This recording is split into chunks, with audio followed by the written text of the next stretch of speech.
Hello යාළුවනේ මම පොඩි ෂෝට් වීඩියෝ එකක් ගන්න හදන පර්ෆෙක්ට් එක ගැන මේ ගොඩක්ම සරලව ඕන කෙනෙකුට තේරුම් ගන්න පුළුවන් වෙන.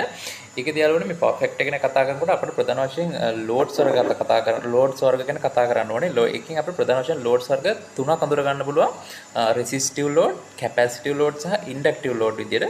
ඒතකොට ඒකේ රෙසිස්ටිව් ලෝඩ් කියන එක මේ පර්ෆෙක්ට් එකට ගොඩක්ම සමීප නැහැ. අපි ඒක නිසා කැපැසිටිව් ලෝඩ් සහ ඉන්ඩක්ටිව් ලෝඩ් කියන එක ගමු.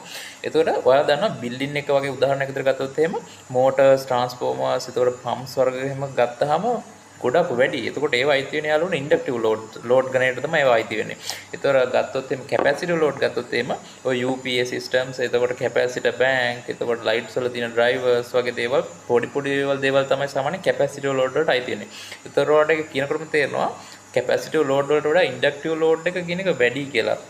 ඒක වල උදාහරණයක් විදිහට මම මෙහෙම පෙන්නන්නම්. මගේ මේ අත ගන්න වෝල්ටේජ් එක විදිහට, මේ අත ගන්න කරන්ට් එක විදිහට. ඒතර මේ දෙක මෙහෙම මෙහෙම මූව් වෙනවා කියලා හිතන්නකෝ දෙකම තියෙන ඔන්න එකට. ඊට පස්සේ ඉන්ඩක්ටිව් ලෝඩ් එක වැඩි වෙන්න වෙන්නේ යාළුවනේ. මෙහෙම වෝල්ටේජ් එක මූව් වෙනවා, කරන්ට් එක වෝල්ටේජ් එක මූව් වෙනවා.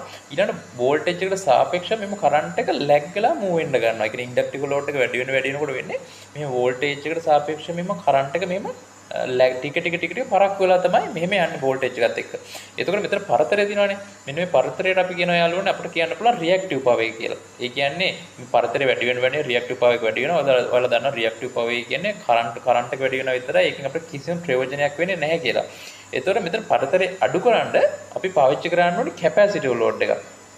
ඒතර කැපැසිටර් ලෝඩ් අඩු වෙනද අපි පාවිච්චි කරනවා කැපැසිටර් බැංක් පාවිච්චි කරනවා. ඒතර කැපැසිටර් බැංක් පාවිච්චි කරාම වෙන්නේ මෙතන මේ ලැග් ගලා යන කරන්ට් එක ආයෙ මෙහෙම එන්න ලීඩ් වෙන්න ගන්නවා. ඒ කියන්නේ වෝල්ටේජ් එක ළඟට මෙහෙම එන්න ලඟ වෙනවා.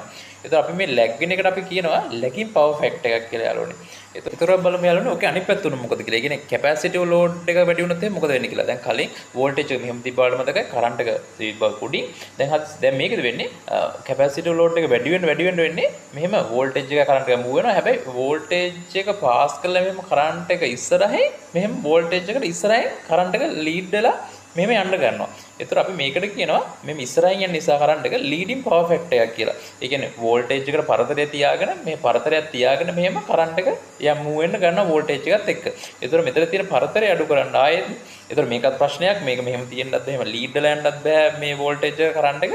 ඒතර ඒකත් ප්‍රශ්නයක් නිසා මේකට අපි පාවිච්චි කරනවා ඉන්ඩක්ටර්ස් පාවිච්චි කරනවා. මොකද ඉන්ඩක්ටිව් ලෝඩ් එක පාවිච්චි කරොත් ඔයාලා දන්නවා මේක ආයෙත් ලැග් කරගන්න පුළුවන් මේ වෝල්ටේජ් එක ගන්නට. හැබැයි ඒක ප්‍රැක්ටිකල් අපිට පම්ප්ස් මෝටර්ස් ඔන් කරලා අපිට ඒක කරන්න බෑනේ. ඒක නිසා අපි මේකට පාවිච්චි කරනවා ඉන්ඩක්ටර්. මම ඔයාලට ෆොටෝ එකක් දාන්නම් උඩ බලන්න. ඒතර ඉන්ඩක්ටර්ස් පාවිච්චි කරනවා කැපැසිටර් බැංක්ස් වල වලට මේවා බලා ගන්න පුළුවන්. ඒ ඉන්ඩක්ටර්ස් වලින් කරන්නේ ආයෙත් මේ දෙක මෙහෙම එක ළඟට ගන්න එක. සාමාන්‍යයෙන් යාළුවනේ මේ දෙක පරතරේ සාමාන්‍යයෙන් එකේ තියාගෙන යන්න පුළුවන් නම් පවර් ෆැක්ටර් ගොඩක්ම හොඳයි. අපේ ප්‍රැක්ටිකලි කරන්න ගොඩක් අමාරුයි. ඒක නිසා පුළුවන් 0.98 9.9 වගේ තමයි අපිට සාමාන්‍යයෙන් ප්‍රැක්ටිකලි මේක තියාගෙන යන්න පුළුවන්. අගේ හරි යාළුවනේ ගොඩක් ෂෝට් වීඩියෝ එකක් මේක. ගොඩක්ම සරලවම ගෙනාවේ. ඉතින් තවත් වීඩියෝ එකක් හම්බ වෙනවා. ජය